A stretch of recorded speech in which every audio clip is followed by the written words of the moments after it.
I'm glad to welcome back up to the stage in front of us here, Ms. Leah Merritt, who's in the Master of Arts in Educational Studies program here at Winthrop.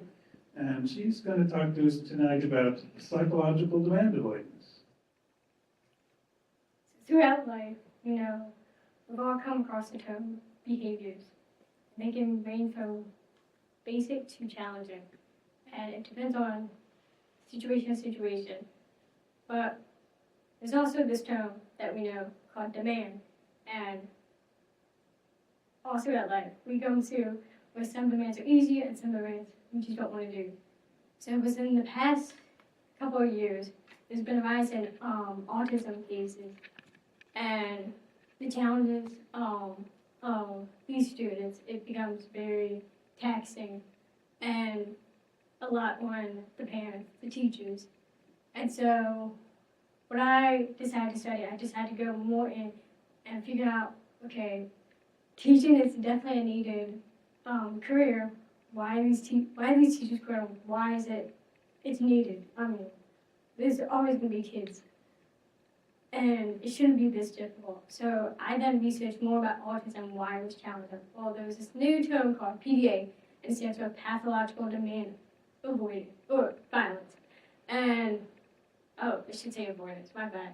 Pathological demand avoidance. So basically, pathological kind of sounds stupid because you just don't know what to expect. And that's what it is.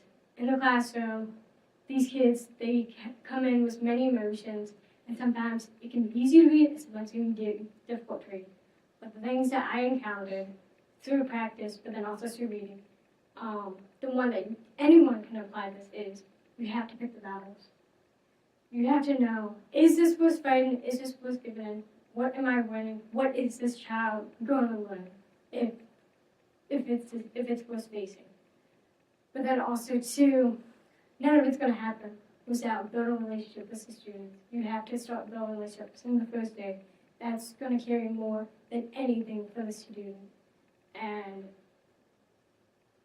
also carry on for the teacher to make the use easy and the lesson and less taxing. And so, as I've noticed in my studies, a lot of times they always say, it's kids, these kids are challenging. But if you look at the data of the teachers that quit, it's because these teachers are not well equipped dealing with these students because they haven't built a relationship. And that's why they end up leaving. And we have to build a relationship with these students or else we're not going to get anywhere. And that's the same thing when we go out in public and in any place.